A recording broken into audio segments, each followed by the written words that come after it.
Here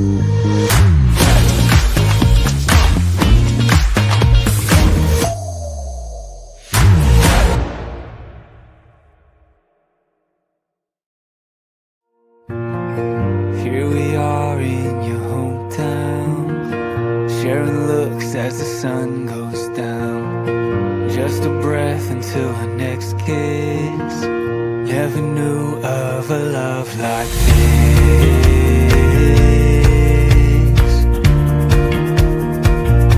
A love like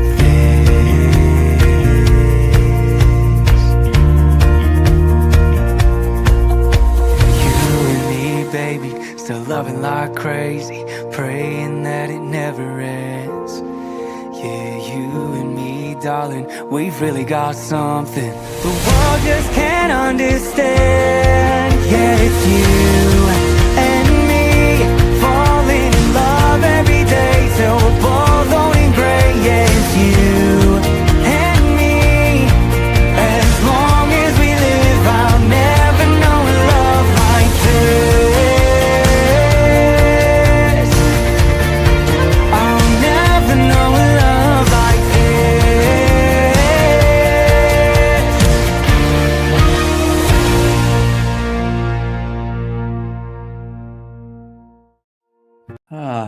Nate hate pretty woman thing gets me every time. What's up, everybody?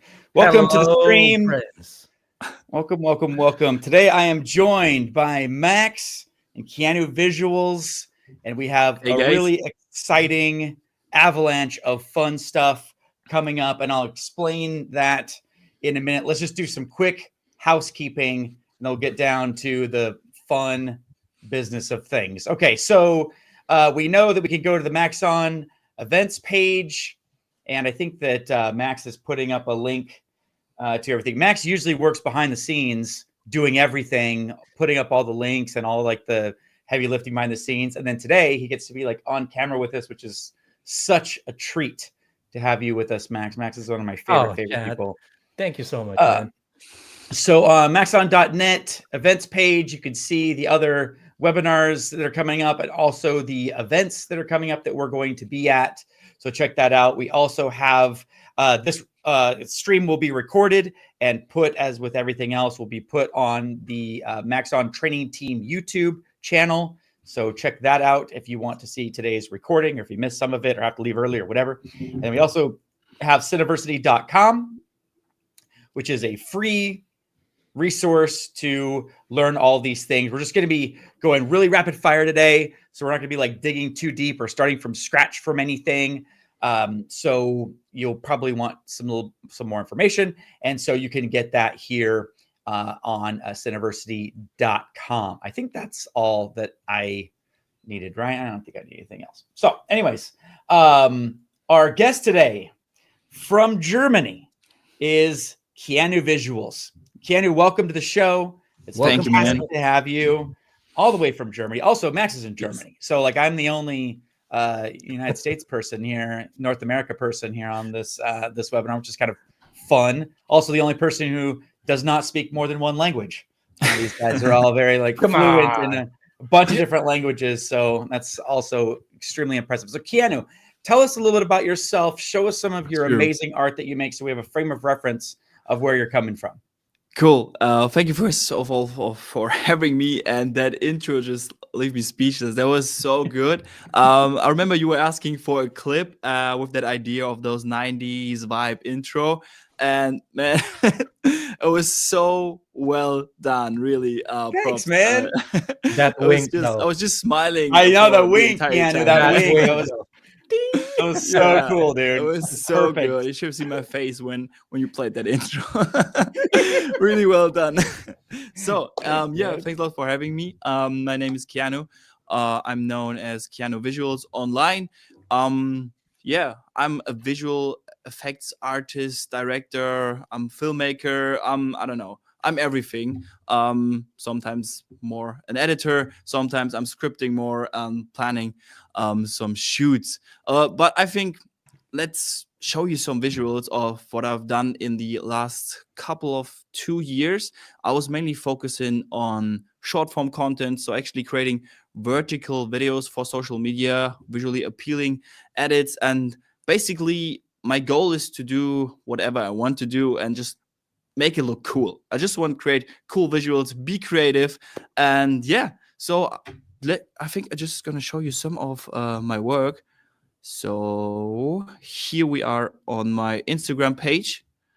And I'm known for a bit of augmented reality 3D edits combined now with some car edits. So I really like to create stunning visuals and visualize how we could live in the future. I think 3D tracking really caught my attention right from the beginning. I love to add elements into real footage and combine that with different kind of elements, and also combine that with car edits and car footage in general. I like cars, and I think just that energy that you can create and those feelings combined with good music and sound design, those feelings that you can make your viewers feel with their videos, it just excites me to. I mean, I watched that video. I watched it edit probably, I don't know, more than 1,000 times over and over again to find those little details and add more and more flair to it. So I really enjoyed that process in general, to start with an idea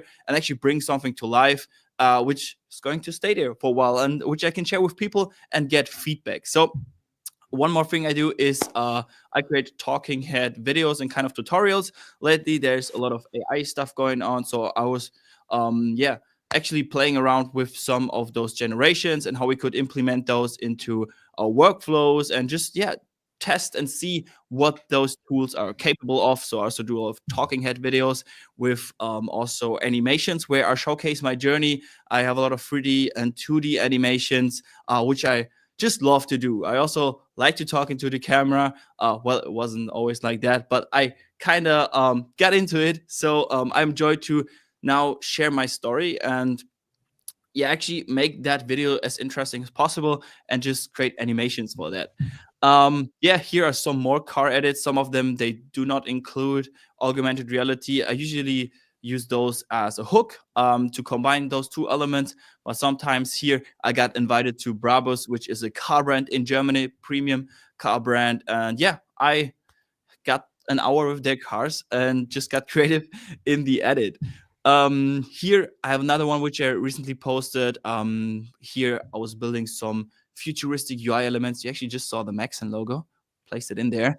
And here I also used a lot of red giant tools to actually bring in that cyberpunk vibe, because that footage was originally shot late evening and not at night, and there was no 3D UI elements floating around, like those here. You see here on the bottom and on the top, everything is added. So I love to use the red giant tools to really bring my ideas to life. And here you can actually see how it looked before and after. So that's just a boring table with a bunch of stupid stickers to track it. And here we transition into those car shots in Hong Kong. That was a pretty fun project. And I also like to share my timeline and the before and after, so people actually see how the shots look before and they can recreate it themselves. And speaking of tutorials, I also do tutorials, short form. I really try to get as much information as possible into 60 or 90 seconds. So people don't use social media for entertainment, but also learn valuable things. I think that's super important. And we need to create more content, educational content. I'm trying my best to put as much out there as possible. And I'm really happy that I'm also right now partnering a lot with Adobe. So they can also, sponsor my videos for tutorials. And we can actually share together all those crazy and cool features and how to create cool videos with everyone. So hopefully everyone learns something and can implement it into their own workflows. So and here's another talking head video where I showcase some footage. And I also do client projects here, for example, for OnePlus, where it's a little bit more about storytelling, but I always try to implement cool effects or try to make it as interesting as possible to watch, really seamless. Just in general, love to add to make that frame look cooler. And this augmented reality style just evolved over time. So I maybe overuse it sometimes, but I just love it. So that's for my work. I think that gives you a good overview. And I also started we created a platform to actually also teach their skills in long form tutorials, and that's the Creators Club. So that's where we built a platform for like-minded creator all around the world, which is the Creators Club here. And inside the Creators Club, we actually share a lot of knowledge. So that is basically how the Creators Club looks like. And there was a lot of work because we built everything our own. So I'm not just a creator for video, but we also love to create, let's say, a platform because it's just fun and just goes well with videos. And here inside the Creators Club, I'm teaching in long form tutorials how I do all my effects and transitions. We also have a community of more than 1,000 people inside, and it's so cool to see how everyone just gives feedback, and we learn, share, and grow together as a community. Yeah, and just this tutorial is 3 hours long, split down with all the knowledge. Actually started a blank After Effects project from scratch and just recreated everything so you can see everything, every single step. And yeah, so that's basically what I do right now. I create short form tutorials, short form edits, short form kind of hero videos. I do those augmented reality videos. I do a lot of car videos, and we have that community, that Creators Club. And yeah, that is just a quick walkthrough of what I'm doing every day now. That's amazing, man. Thank you. Thank you. Yeah, we got a question. We have a question. Yeah, sorry. No, do it, Max. No, in the chat, a Stegosaurus is asking Keanu, what is your rig? My rig? Yeah. Like my camera rig? Perhaps. Probably. Yes. Yeah. Most likely. So, yeah, the videos you saw, it always depends on what I'm shooting. I just recently got the Sony FX3, and for those POV edits, I actually now bought a helmet, which I can actually just wear on my head, and I have that Sony DSLR in front of my face with that 10mm. So I'm using the FX3 mainly right now, but I started out with just that phone and mouthpiece. So literally just use the white lens and the iPhone. That's how I started with my POV videos. And at the beginning, I used the Sony A7 III, for my car videos and everything else. Cool. Did you say there was a 10mm on your helmet? Yes. Wow. That one is epic. Okay, so one of the things I didn't think of, if I would have known you were working with a 10mm, we have a lens distortion removal tool that makes tracking a lot easier and compositing a lot better. But I got a 10mm with 0 distortion, actually. Wow. There is one from Laowa. It's 2.8 autofocus, 0 distortion, 10mm, and it's mind blowing. It's crazy. But for all those other lenses with lens distortion, when I was shooting on GoPro or when I'm using my phone, I think that getting rid of that lens distortion is super helpful. Yeah. So sadly, I didn't prepare anything for that. So that's not one of the things. Should have told you. One of the millions of things I should have known. I tried also looking for a bunch of car stuff because I know you're into cars, and I couldn't find any like good 3D models for cars. So there's no car stuff, but there's like techie stuff that's like flashy that I thought like I'm excited for you. But okay, cool. Thank you so much for the introduction. Let's talk about what we're going to do today. So this is going to be like a little different. So the theme, for this month is falling in love with Red Giant, right? Mm-hmm. But Red Giant's like 137 plugins or something like that. Like it's a lot of tools. And so even people that like, part of my job at Maxon is that I'm a trainer. So like our customers that, that use our stuff, I teach them, like how to use our stuff or whatever. And even people who are super, super, super experienced, like there's tons of tools they've never heard of, never used. And you have them, you're like licensing them, like so you should know how to use them and know what you have. So so this week and next week with Jen Van Horn, who's here with us in the chat. Hi, Jen. We're going to be kind of like introducing you to the world of Red Giant, because it's my understanding you're kind of new to the world of Red Giant, right, Keanu? Yeah, that's right. Yeah. Okay. So there's just a lot of tools. So my goal is to try to create 16 things. And it's a little game show we're calling keaNEW Things with keaNEW Visuals. That is so you, good, Max. man. You're so creative.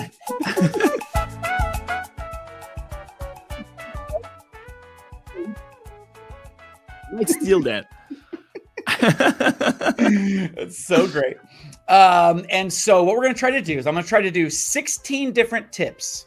16 different tips in the 45 minutes remaining. That is, cool. If my math is correct, which again, I'm in North America, so, you know, my math is not good.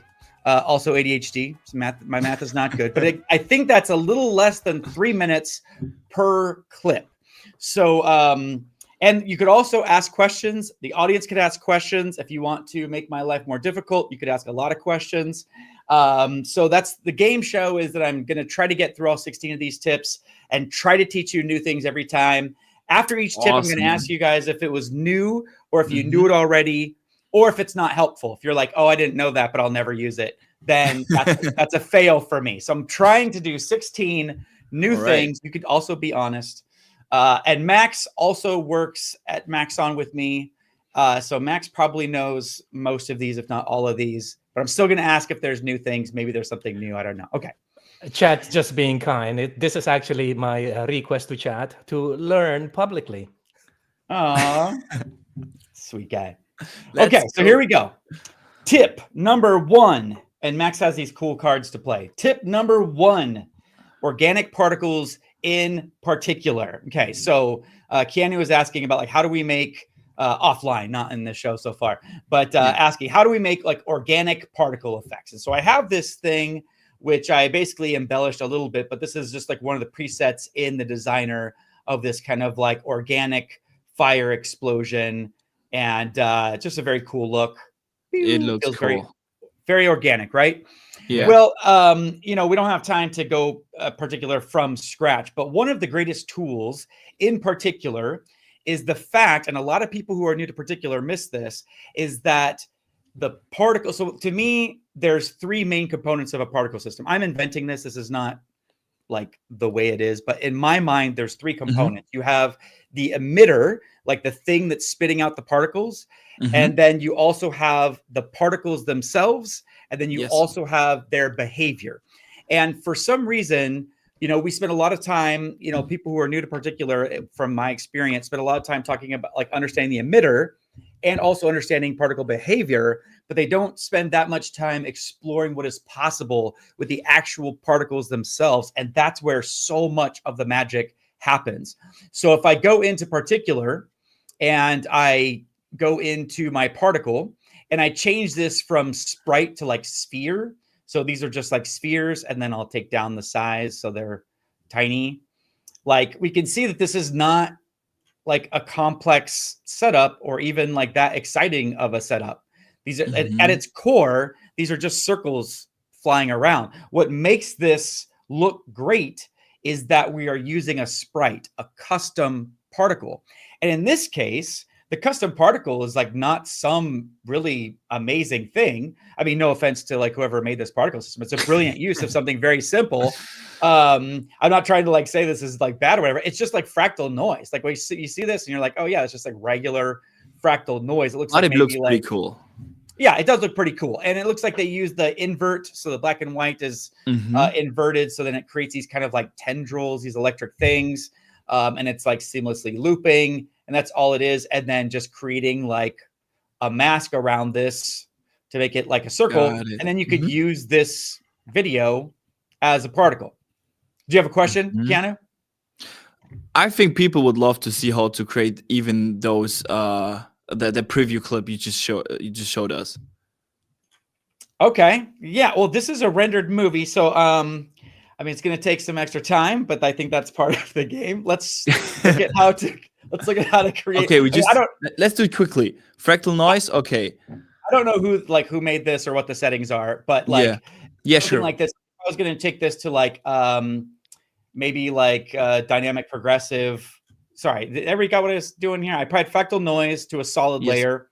Yes. And then I took the fractal type to something else like no, not turbulent basic. I was doing dynamic progressive, and then I increased the contrast a little bit. But to get these kind of like that tendril look, the look of like fibers or like electric things, then oftentimes like what we can do with fractal noise is invert this.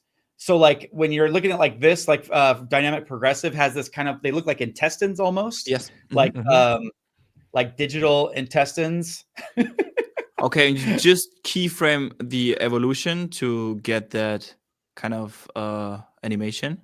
Yes, and better yet, this is gonna kill me. I'm taking like 20 minutes on this one clip, but better than animating it, it's much better to create an expression. And for some people, expressions are very scary, but this one is very easy. All I have to do is just like Alt click, Option click, the stopwatch for evolution, and we're just gonna say time. Now, if I just leave that as it is and just say time, it's going to return a value based on the seconds in the timeline. So at 0, the value will be 0. At 1 second, the value will be 1. At 2 seconds, the value will be 2, and so on. So that's all the time is. You just have to type time. You don't have to know math. You could have my education. I can type time. Yeah. And then, but you can type time. Sure. Yeah. In multiple languages even. But if you look at this, it's really like nothing much is happening because it's going so slow, because over the course of like our 3-second composition, it's only moving like 3 degrees. So then what I can do is say time like asterisk, which is like times, like multiplied by, and let's say like 40. So time times 40. So that at 1 or at 0 at the beginning, it'll be 0. But then when we get to 1, it'll be 40. And over 2, it'll be 80. So it's going like much faster now. Yeah. So time times 40. And so you see it's evolving. It's still a little bit slow. But if this were keyframes, I would have to navigate to make sure that I'm on the right frame with the keyframe. You know, and that can create issues if you're not on the exact right frame. And then you have to, if you go back to a project, you have to remember like what the keyframe values are. It's just kind of a mess. So maybe I could say like 60 here, and then now I'm doing time times 60. And so we have like a faster evolution, and it's just like easier to update. It's just easier to update. You know, we don't have to like set with keyframes and stuff like that. Just any values like this that like go around in a circle, like that are kind of like angles like that, time works really well. So then what we could do is invert this. And this one, the actual sprite was very, very fast. So it'd probably be like times 120 or something like that. It was very, very fast. But this is how we would basically do that. And then I would probably want to create a new composition. Yeah, exactly. New composition. I'll double click this to go faster. Yeah, makes sense. You feather it and there you go. Exactly. So feather it, and we'd want a new composition. Typically with sprites, you want it to be like 500 by 500. You could make them, the manual suggests 250 by 250, but you can get away now with like 500 by 500, but don't make it any bigger than that. And then I could hit F for the feather this if I want to. And there we want this to go to the edge, but like, this is kind of off the cuff, not planning anything. That's kind of how I would create something. Perfect. That helps a lot. Cool. Good. And then you can see with all of that, then we have, it's basically just coloring it, and then it's fading in and out, and it creates this very organic look, even though like this like fractal noise thing is not the most, stunning thing anyone's ever seen, but because it's an unconventional thing, when we use it as a particle, it works great. That works fantastic. So, but how does it fade in? Sorry. How do we make this smooth fade in? Okay, good question. So in the particle section, there is an opacity over life. And this is like a graph that determines. So you just applied the particle effect to your file, to the one you rendered, to the one we just created. So you choose Sprite in the particle type. So in the particle, we customize the particle. And then the particle type, we choose Sprite as opposed to one of these like basic things. So these are the basic shapes that come with particular. Sprite means you're going to use a custom particle. You can click on choose Sprite, and there are tons of custom sprites to choose from, like pixel art, which I made, Cool. and atomic Nice. age, which I made, and emojis, which I made. So I'm pretty proud of these stupid little things. This little happy fella here. So yeah, you could choose one of these things, and these can be then your particles. They are your sprites, or in your, if you're going to use something from your timeline, open up sprite controls and then choose the layer from this drop down here from the sprite controls, and then opacity over life. You can, draw a curve that makes it, so that in this case, the opacity is 100% in the beginning, and then it's 0%. We could also kind of like sculpt this if we want it to like fade in as well. So and is it just the effect or the layer opacity itself? So this is opacity inside the particle. So for each system you have of particular, then you're going to have each particle is going to have its own. Each system is going to have its own opacity for the particles as they're born. So this refers to like each particle's life. So when it's born, it's like not transparent, fades in very quickly, and then fades out over the course of its life. That's what this represents. Cool. Okay, so that was tip one. A third of the session, a third of my time went to that tip. So I'm hoping Max Keanu was like anything new in there for you, helpful. Okay, good. Everything. Revelations. That was amazing. Okay, good. Well, maybe we should just end it there and just have. All right, it's a wrap, guys. The ding means that it was successful. The ding means that it was a successful tip. Yeah. So I appreciate that. Okay. So let's move on to a similar tip, tip 2. The tip 2 is that we're going to take, thank you, Max, particular helpers. So we have this kind of like, this thing that we just did.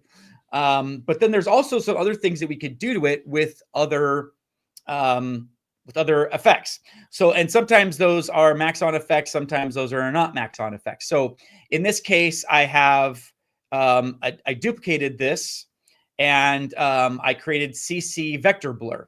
And with CC vector blur, it can kind of pinch things like this. Kind of, like it can kind of create this like, see, like the more I do this, like it kind of like pitches it even more and kind of gets a little bit crazy. But that value is something that I liked. So I made a duplicate and I took the opacity down to about 40% of the original. And then I put this top one in the add blend mode. So that way these little like crackles kind of like really pop. And already we have something like very different just from the CC vector blur. CC glass is another one that can just like distort things in weird ways. So if you're looking for like organic effects, I don't think it looked very good with this particular instance, but CC glass is another one that can do kind of interesting organic things to your particles. And then also there is a universe effect called Electrify, and it automatically makes kind of like electric currents auto animate around the edges of things. Like good for like little crackles and sparkles. So that's what I did there. And so then you're seeing like Electrify in that case. And I find with Electrify, any one frame of it doesn't look amazing, but then when you preview it, if you dial back the settings a little bit, then you get these little kind of like sparks that look actually pretty good because they don't stay on very long. So it just kind of like is like a little like that. You know what I'm saying? Looks like a little anime ball or something like that. Just I like Electrify. That's cool. You just have to tweak it a little bit. So it does look over animated, like you do an anime kind of effect. Yes, it looks much more stylized than organic. I just wanted to show that like, these are some options to kind of take what you've done and then like play with it. So as you're working in particular, if you're trying to get this kind of like, anime type style or, even just like these kind of like electric tendrils without Electrify, if you're trying to go for that look, it doesn't have to necessarily all have to come from particular itself. You can use other tools with particular. Turbulent Displace is another one. You have to spell it right though. Turbulent Displace, So like I'll take down the size of the displacement and then crank up the amount of displacement. And so we could do some interesting things with Turbulent Displace with these particles as well, where it kind of becomes more of an energy field rather than actual like separate particles or whatever. So Mm-hmm. anyways, using tools. Anything new there? Was that a winner? Chat. I mean, Yes. most probably Okay. like a lot of people like me.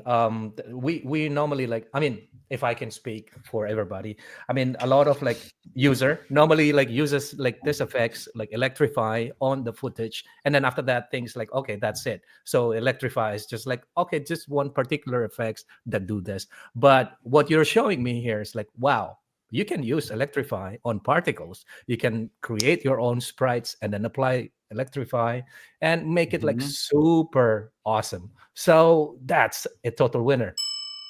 Yeah. Yeah, I think it's so good to see how you can actually stylize them and make them react to certain motions you do in your video. So maybe if I want to like attach that to my hand, and it should react in some kind of way when I move it. So I think that is a great way. Or if I click on it or whatever, if I anyhow want to react it to my acting, I think those are great ways to do that. Cool. Yeah, exactly. That does create this kind of like something happened to it. Like there's movement and life to it when you, especially with Electrify, it just kind of creates a little like crackle that's good for just like a few frames or something like that. Yeah. Yeah. Awesome. Okay. Next tip. Winner. Thanks, guys. Okay. Next tip is form holograms, quick 3D hologram. So one of the things that I noticed is that you have like a very cool like hologram style keaNEW. Like you have like a lot of Thank like you. hologrammy type stuff and that sleek kind of things like that. And there Yeah. are a few like really, really cool tools, and Holo Matrix is a universe effect that we have that is a great thing to put on stuff to make it feel like a hologram, to make it feel like it's being Mhm. broadcast. And I Mhm. don't know why I didn't think of making an entire tip out of just like that. But going back to particles, one of the things that we can do is with form, trapcode form, or in this case, I'm actually going to be using particular because trapcode form is now inside of trapcode particular. So we could actually use those behaviors. But as we talked about last week, particular shoots out particles, then they die. But form, the particles just like stay there, which makes them really great for holograms. So I have this, particular, and it's just like the default settings of particular, it's just like spitting out particles as we're used to seeing. But what I'm going to do is I'm going to click Apply Form Defaults, which is a new button that came out last week. So update your software if you don't have this. But I click this, and now it basically turns into form, and it cleans up everything, which is like pretty cool. It cleans up the UI. So there's stuff that with emitting particles, like the stuff that only applies to emitting particles, that stuff is removed for my convenience, which is nice. But I'm going to change the emitter type from a box, which like if you look at this, this is just like 3 sheets of like flat particles, like that's all this is. Mhm. But what I'm going to do is I'm going to change this from a box to a 3D model, and then I am going to in the model emitter choose the model, which is number 21, the bad guy head. And now what's going to happen is that these form particles are going to be arranged in the shape of that 3D model. So where do you get that model? Is that like a preset inside the Maxon Studio? No, I got it from some website, some other. Okay, what it's like file do you need? Like so you type? need to get like just like a 3D head. We have some in the Cinema 4D asset browser, so we can go into. But if you get it from some other site, can you use a GLB or what kind of file format do you need? Oh, good question. So OBJ and C4D. OBG. Yeah, OBJ and C4D work with particular. Mm-hmm. Yeah. Okay. So I can also take this down and make this like less dense if I want to, because and then you could actually see that this is nice. made out of particles. And what's pretty cool is that instead of edges, I could actually use the vertices of the model and see if that gives me better results. Or I can do the faces, or in this case, I'm going to use the volume, and I'm going to fill the volume with these particles, which is pretty cool. And then I could come over here and make the particle color something better than that thing. And then also what really makes this trick sexy is if I take the blend mode to add. So then every time the particles overlap, they go into the add blend mode on each other. And then maybe I'll take the particle density up to like 50% maybe. It's going to give us a lot of particles, but eventually we are going to have this like very cool head made entirely out of particles. And then because this is form, I could very quickly like randomize the size of the particles. So then I create some like really interesting looks where I have like that kind of thing. Or I could randomize the opacity so that like, you know, it just creates, again, this like randomness there. And the real magic is if I go into displace and turbulence field, then I can use this invisible fractal field that is animating, auto-animating. I could use that to adjust the opacity instead of this, which is like a permanent thing.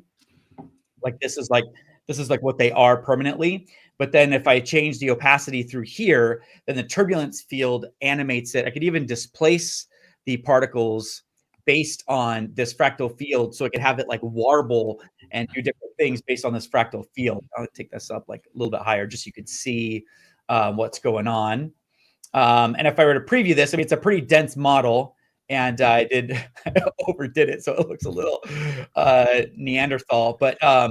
But now like the model is moving. I could have the opacity and the size of the particles kind of like, you know, undulating. So if you're looking for a hologram that has more like life to it, more detail, and this is also like a fully 3D object. So I could rotate around it. I could rotate a camera around it. So this is kind of like a cool. So can you place it in 3D space? So let's say we have some real footage tracked with the 3D tracker, because it's not a 3D layer, right? It's not a 3D layer, but it works. It's like a 3D contained space. So if I have a camera, and actually what I can do is, I'm just going to solo this because I got a lot of other layers. This is all made with form, by the way. Each one of these things, each one of these UI elements is animated and made with track code form. But if I make a camera, and then pan around this, like you could see that like it moves in 3D space. It like responds to the camera. Yeah, all those details. I think that's super cool. It's actually made out of particles too, so pretty cool. Because you can actually like scan your own stuff. Let's say I want to scan like a bottle or some items and actually like bring them into After Effects, that model that I scanned, and actually bring it to life in that futuristic style, hologram style. Yeah, within that's seconds. a good idea. Yeah, that's epic. Or you can like make real things disappear. Example. You can track it and. Yeah, and then you have all the power of particles. You could make them kind of like assemble. You could make them kind of like move and dissipate. And kind of like we talked about last week, there's a lot of opportunity to mess with them once they're made out of particles. Wow. So, all right. So this is a new thing. Does that count as a win? Absolutely. Okay, good. Whew. All right, we're batting 1,000. I don't expect to win all of these, by the way.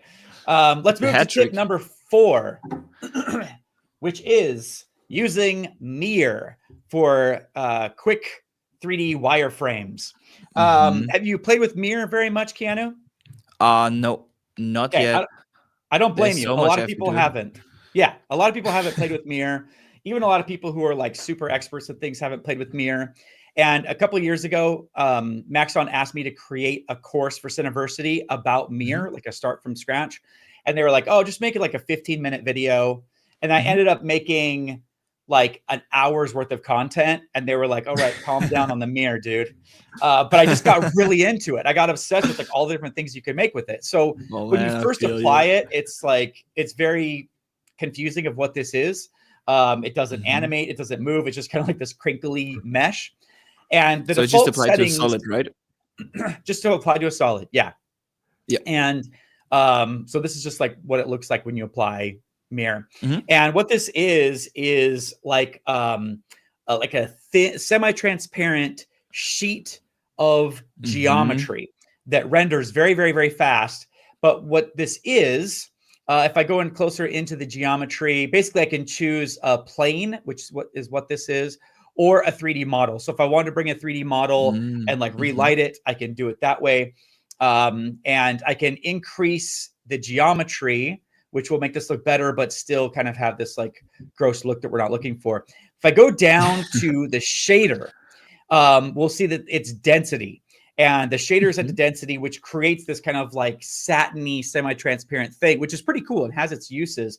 But I'm actually going to do smooth instead. And that creates a piece of geometry. And if I then turn on a point light, you can see that this is, you know, creating geometry that we can relight and all that business. So you can kind of see. And then also I need to go back to mirror and change the blend, which is set to add, take that to normal or off. And so now this is an actual like regular piece of geometry. I'm going to take that light back. I didn't realize that I'd animated that, but so I have this piece of geometry, and what I can do with this is take the shader, or excuse me, the draw from fill to wireframe.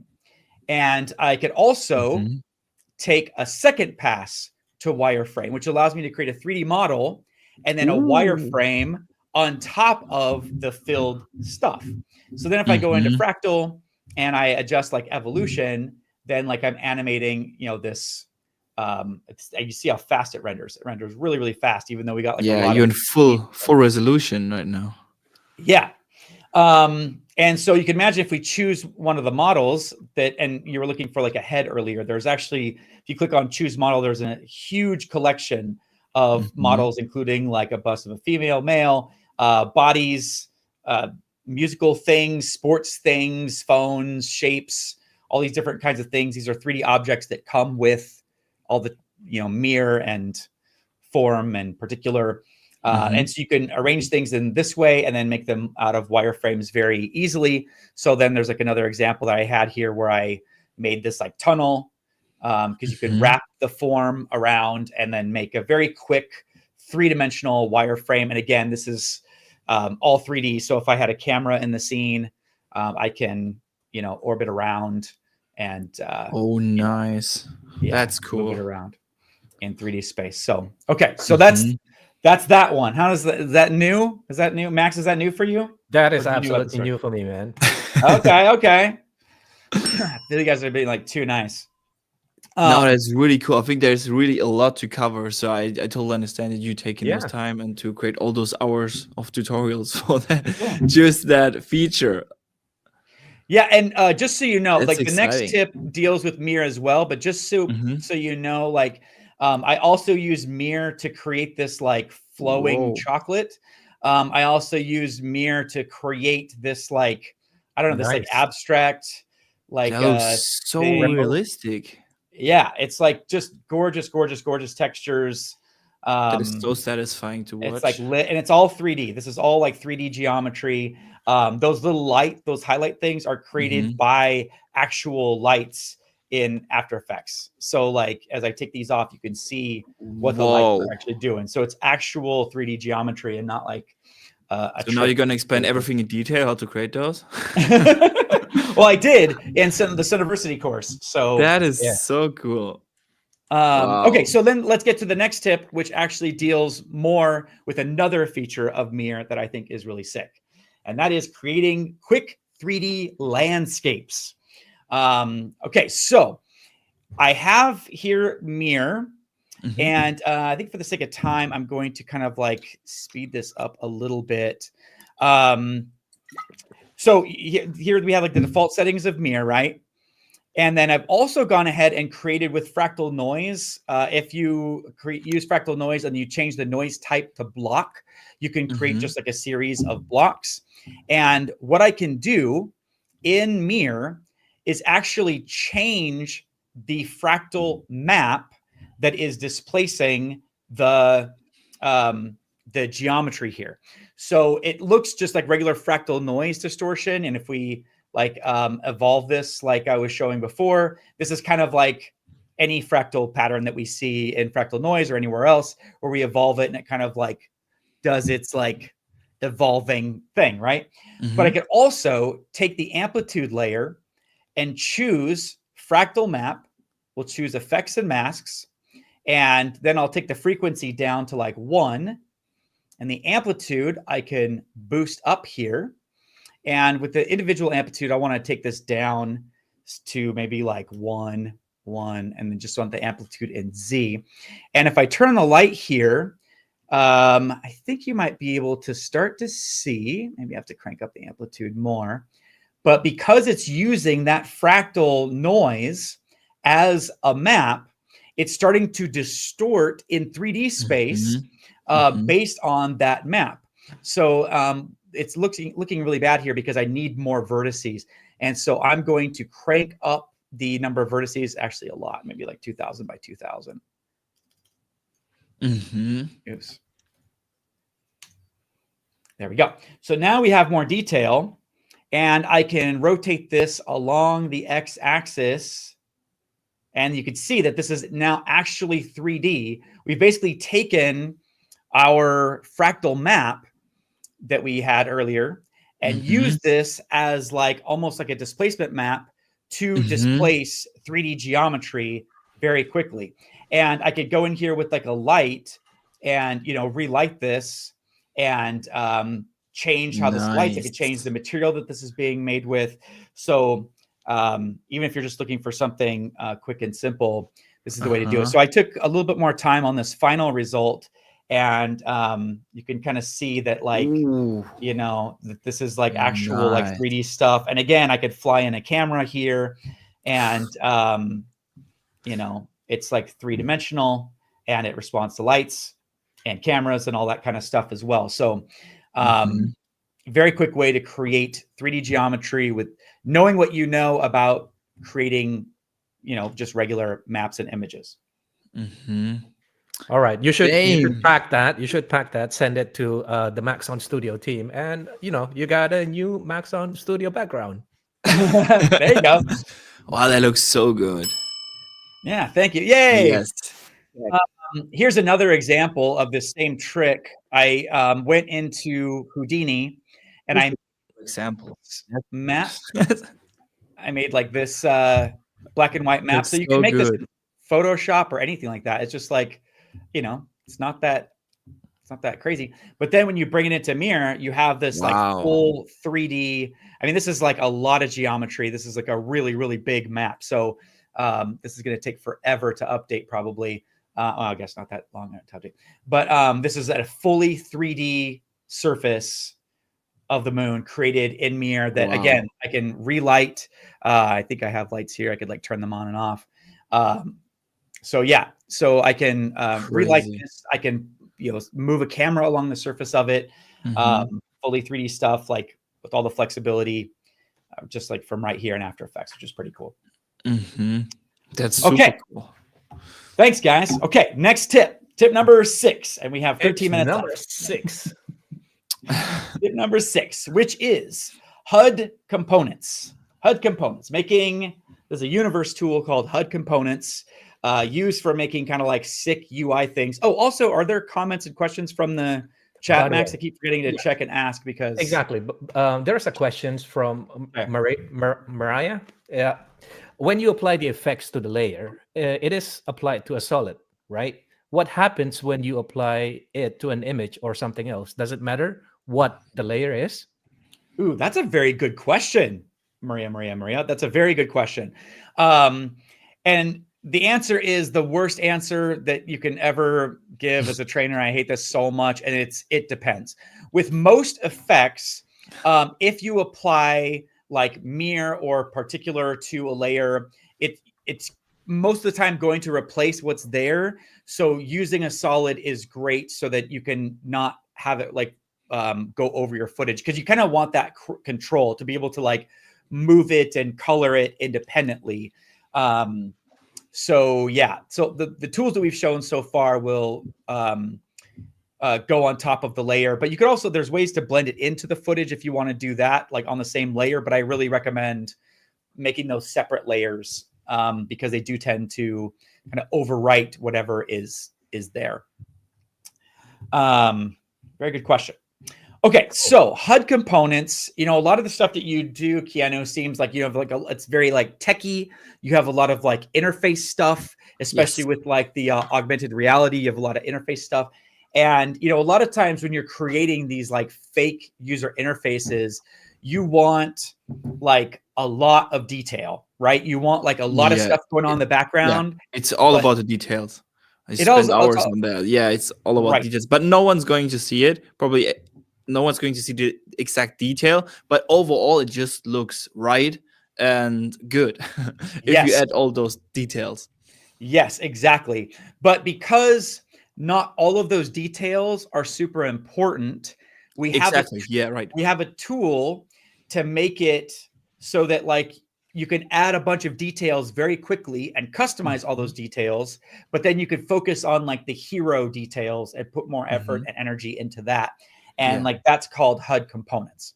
And what I'm going to do actually is go to the window menu. If anybody who's new to Red Giant, or especially like new to Universe, go to Window, Extensions, and this works, by the way, in After Effects and in Premiere. There is a Red Giant Universe dashboard in both tools in the Window Extensions menu. So Red Giant Universe dashboard, you open that up, and this is a great way to browse the Red Giant tools that are available to you in Universe.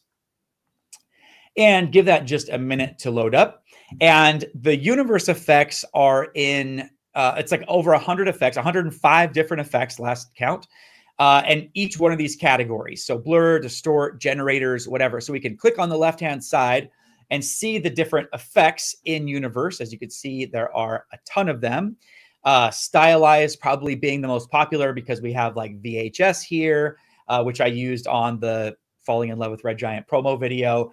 But there's also a ton of like really great effects. Glitch, Hollow Matrix is the one I was referring to earlier.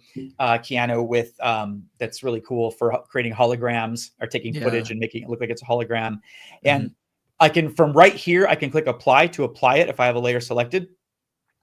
But if I click in the thumbnail itself, so not apply, in the thumbnail, then I get to go to all of the presets for that effect. And with the Universe effect, every single one of them has a ton of really, really great presets.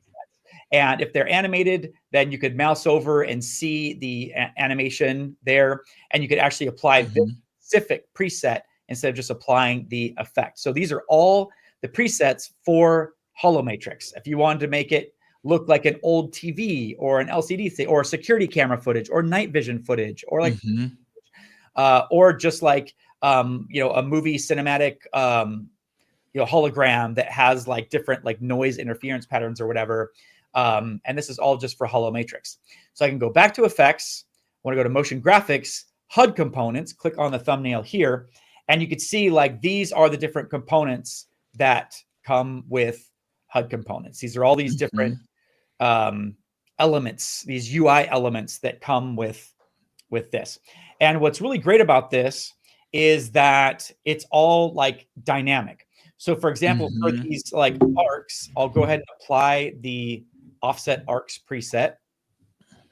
And it's not like a regular template where, you know, it's like rendered footage. This is like a live thing. So I could go into one of these elements and fiddle with the elements. If I want to take down the opacity of these arcs, I can do that. If I want to change the color of these arcs, I can do that very quickly. If I want to change the animation of the arcs, there's these built-in like animations of blinking and pulsing and oscillating and wiggling, orbiting around in 3D space. Like all these are set up where it's just like auto animating. I choose the behavior that I want for each of these elements, and then I can change the speed and make the animation loop. So it's constantly looping if I want to. I have like these like arc options. If I want like more, you know, arc option, I can change, see how that's like kind of like changing like that. So these are like live arcs that I have total control over. So for creating like user interface elements, you could build all this stuff from scratch. You can use a preset. You can start from presets. But for creating kind of like these kind of fictional interface elements, like there's just no better tool than HUD Components. It's just so flexible and just very, very easy to use. Anyways, so any questions? What do you think? I think that's awesome. Yeah. And it makes it so easy. to create those elements. Yeah, I think so. Right. I don't. I could play with it and tell me what you think. But I think it's. Yeah, it would be interesting on how far you can take it to customize it. Yeah. So basically, each one of these elements. So you can have 4 elements, and each one of these elements can be a different element type. So I can have this be when I have it set to arc, I have total customization over like the number of arcs and like how thick they are, and then you can clone them. Yeah. And then I have control over like the number of clones. So if I only want like 3 arcs, I can do that. If I want like 50 arcs, I can do that. Oh, okay. So I have you can also keyframe them, right? Absolutely. Every single one of these properties can be keyframed.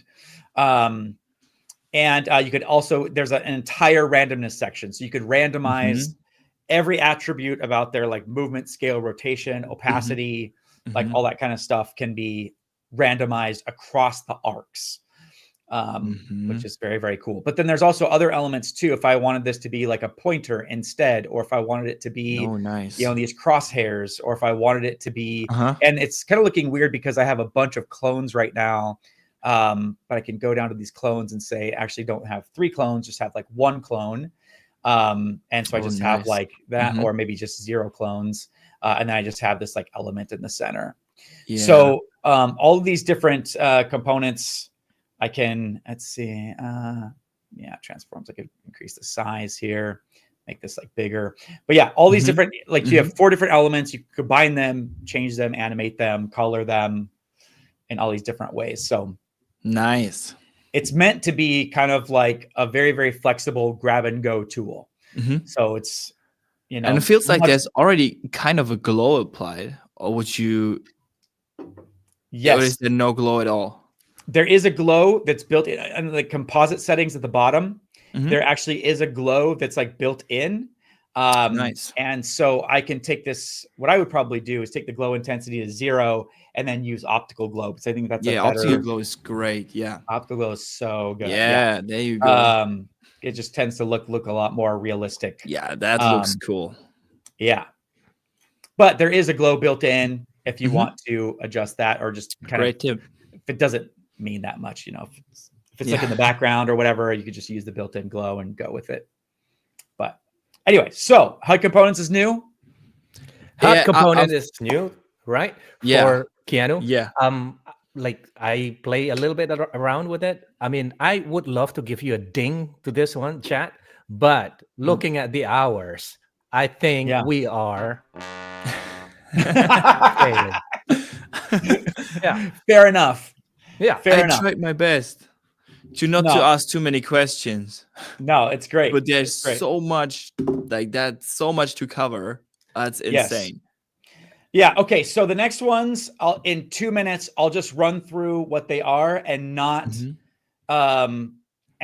So in just a 2-minute introduction to the other 8 effects, 9 effects. That's cool. Okay. So there's Progresso, which is made for creating progress bars. So if you have like a pie chart, or if you want to, so like something is like filling up or whatever, that is the best way to do it. When you just apply Progresso, I'm already going too long here. The default setting is like just like this really boring, bar like this that doesn't look very good. But all this can be customized. And so there's some things made with Progresso. There's like this like speedometer here. There's this like power up thing, solar thing. Nice. There's like a battery thing. This battery example. Wow. It's like all made with Progresso, and these things were just like taking. This is my favorite example right here. The crazy spinal tap going to 11, and then volume knobs. So if you're looking to create like things like that are like automatically customized, you don't have to use any expressions, like none of that stuff. Like that is a great win as well. Screen text. Oh, I love screen text so much. So screen text is a way that you can, if you're trying to look for like, a lot of time you're doing techie stuff, you want like a bunch of like code, like you want this, like it's like programming code, but like modern audiences are really sophisticated and smart. We know when it just looks like gobbledygook on the screen. And so screen text is actual code that can scroll automatically that's, you know, like actual like JavaScript code. And autosave. I don't have time for autosave. Okay, that's not like loan. Okay, motion graphics or no text, screen text. So we have like all these different, you know, crypto miner, hex dump, all these different Linux boot up, and then it scrolls like automatically, which is like really cool. And I could change the like timing of that. So I have this like 3D scene, and I had this like text in the background here. It's kind of like going. That's like really fun. So there's that. Ecto is another thing, and I thought, you know, it'd be fun to start from scratch. So this is just like very like easy. But so this is the radio waves effect, a very old After Effects effect, and it basically just like shoots out concentric circles, and it's kind of just, I don't know, simple. But the Ecto effect in Universe is this. Yeah, it's very helpful. This Ecto effect is an effect in Universe that creates this kind of like fire look to it and distortion. So I just want to show that even with the simple like circles like that, we have this like effect that like looks like it's just kind of like fiery and glowing. You could apply this to like text. There's a million different like presets or whatever. You can see that it's kind of like distorting the lines. And this is just like with the default settings. So Ecto is really cool. Wow. Another one, if you're doing kind of like explainer videos, which is like the greatest thing ever, is Line. It doesn't seem like it. This is one of my favorite effects in the world, because if you've ever tried to create a line with like an arrowhead or something like that, it's impossible to do. It's impossible. It shouldn't be that hard. And then with this, you can just kind of like adjust the draw on value and just have it go. And then you could also change the line. Yes. I could take this to a 4-point Bezier. So if I'm creating like the Indiana Jones thing where like they're like traveling the world, they went here, then they went there. Yeah, like sure. There's a journey. Yeah, it's a journey. Yeah, exactly. And like here's they're going. I could change, you know, I don't have to have this like circle at the beginning, or I can have a shape at the beginning. So if I want to show that there's a destination, a start point, whatever. Anything for creating a line. I can make it a dashed line if I want. And so then I made this like example, like where these it's like a skull and these like arrows kind of like grow out, just kind of show like what you can do with it. But these are, it's just like all line, you know, like line coming out. And I spent so much time on that, and then it was a waste. It looks like. But then we have chromatic stuff. I use radio waves again. And then you mentioned you knew chromatic displacement. I've started a couple of times. I think it's great. So I use radio waves, that effect earlier with the white, you know, circles. I use that coming out. I just use that with chromatic displacement, and to displace this, so it looks like she's kind of like shooting out like energy waves. And then I use chromatic aberration. It's a different effect as an adjustment layer on the edges to make it feel like it's kind of like warping, to kind of increase that sense that she's kind of like shooting out energy stuff. This is nice tingling. Say what? Like the spider sense is tingling. The spider sense is tingling. Yes. And I'm aware that I'm going a couple minutes over here, but forgive me. I'm going to be fast here. I love it. So I have this golden nuggets, Chad. Don't worry. That's why we're here. Thanks, man. Thanks, you guys. I appreciate that. I'm almost done. I'm going quick now. So I have this like little HUD components thing that I made, and I've tracked it into the background, which again, I spent a lot of time that I didn't need to on this, but it doesn't really blend in because we have a really shallow depth of field. Looks like we have like an anamorphic lens. And another effect that's like fantastic for this is the bokeh effect in Universe. So if I apply bokeh to this, you know, a regular blur is just going to make it kind of like fizzle out, you know, like if you have something and it just kind of like, like peters out. It doesn't look like, especially if you're used to a camera person, the way that when you have a shallow depth of field, highlights bloom, they don't fizzle out. And so bokeh is like that, where it makes the, you know, if I take this up to a ridiculously high number like 500, it's going to make them bloom and blossom just like regular bokeh, and it renders like super fast. And the bokeh ratio refers to the actual ratio. So if I'm shooting anamorphic, I could take this ratio down to like 30 or something like that, which is going to make this like more tall.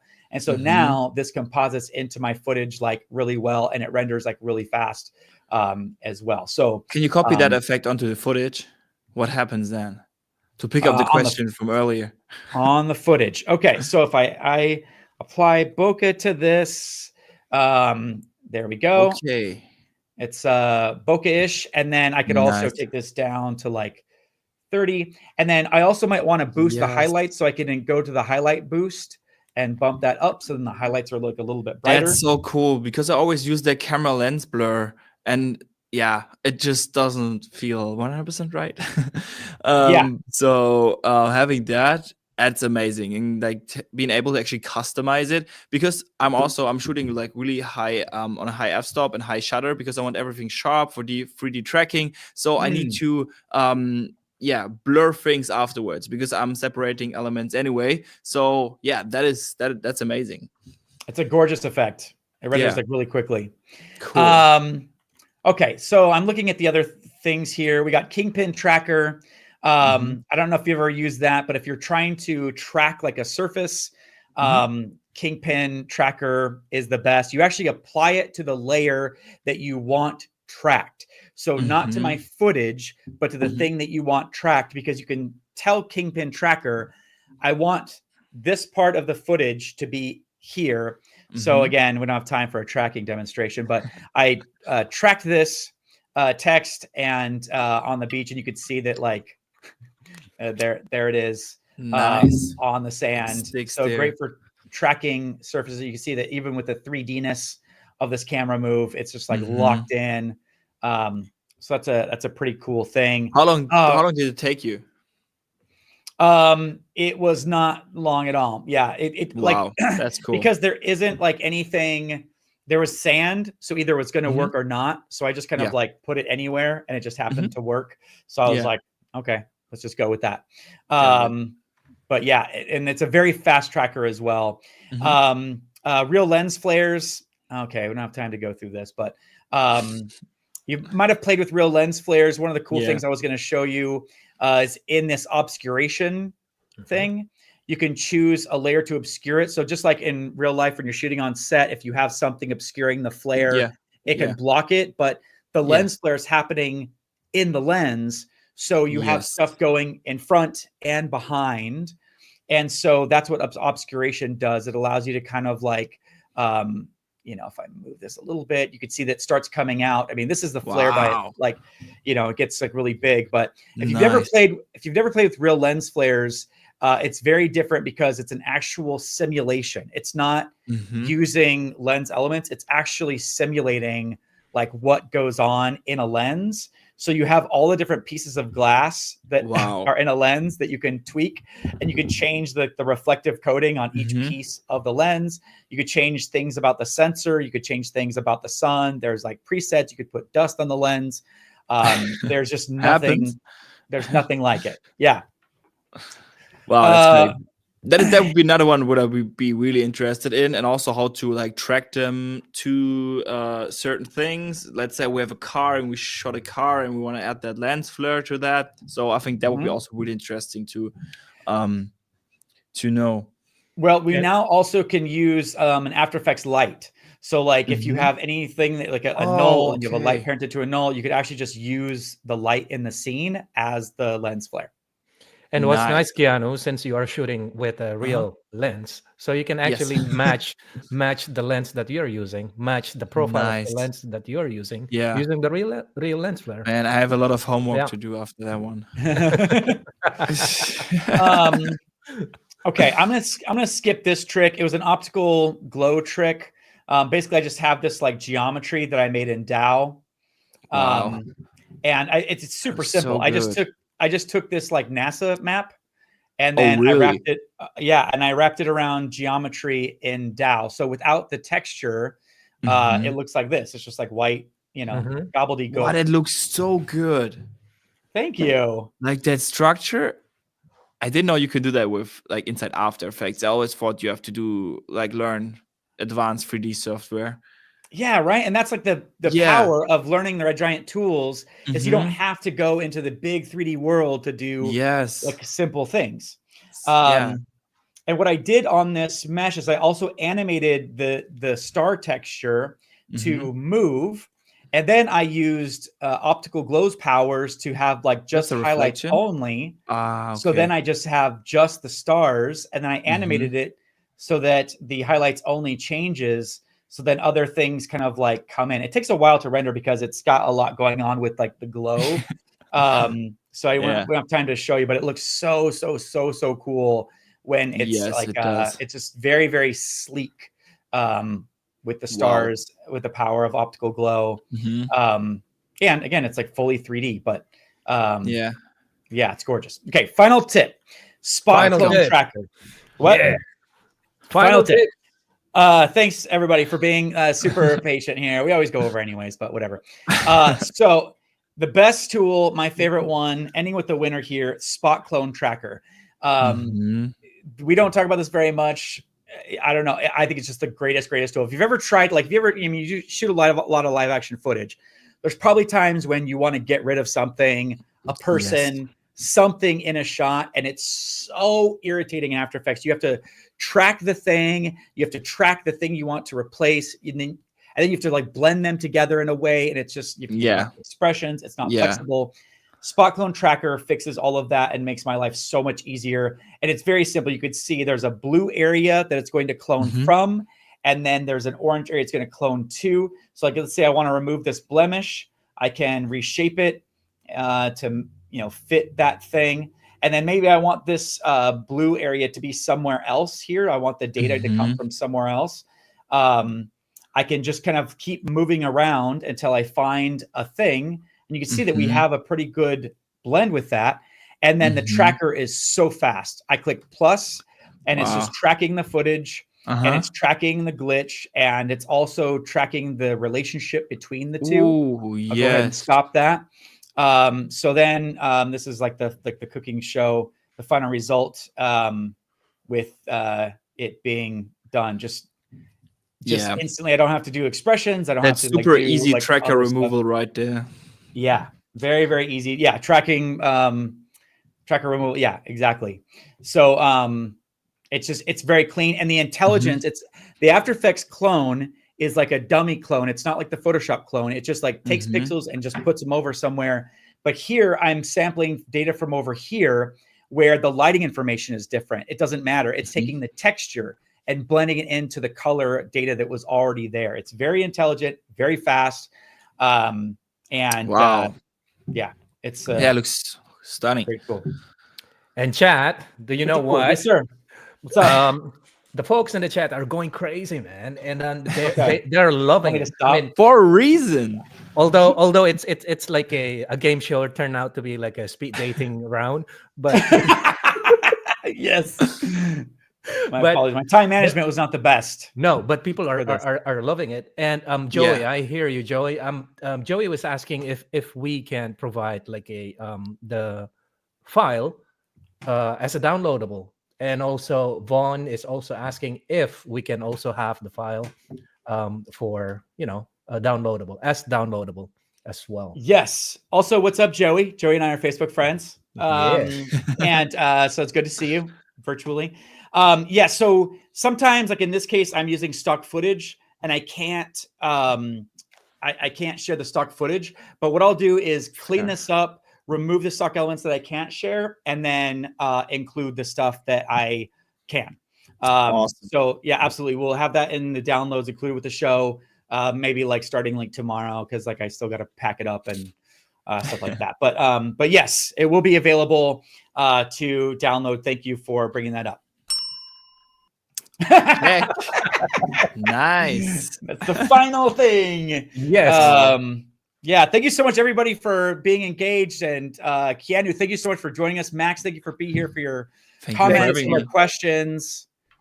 It made it so much better. Well done. I can feel how passionate you're about it. Like I can feel passion until Germany. So I think there's so much to do now. Like it's you actually we could actually do a live stream on each of those topics, like just a live stream for itself to really go in there, because I think the results you just showed us are just amazing. Like the quality Yeah, I think I haven't seen it somewhere else. Really well Cool. done. Thanks, man. I really appreciate that. And next week we're going to be keeping the party going with like the rapid fire stuff with Jen. Yes, thank you, Max, for putting that up there. We'll see Jen next week, and it will be more this kind of like just like for beginners, people that aren't as familiar with Red Giant, kind of showing you like what we can do. But thank you all so much for like your energy. Keanu, it was like so great having you, and I hope to have you on another show soon. We could dig more in like particular or whatever. Yeah, let's go in deep and like actually use footage and implement that and like right from the beginning, because I think I can speak for my community. I think not a lot of people are really experienced or have any experience with Red Giant. So I think that the basic steps that you don't even think about, I think those are actually super important for us to really understand how to achieve those results. Just those basic stuff for you that you didn't even think about. I think to get actually through those and talk about them would be super helpful. Yeah, I think I went pretty fast. So yeah, going slow and backing up would probably be a really good idea for a lot of folks. That's great. Yeah, exactly. And you don't have to prepare that much. Sorry. What I want to say is that we're rooting to see your content with Red Giant. Yeah, man. Yeah. Thanks. Man, it's so cool. Thank you so much. Right? Yeah. Thanks so much, everybody. Take care, and we'll see you next week. See you all. See you, everyone. Bye-bye. Have a good one. Bye-bye.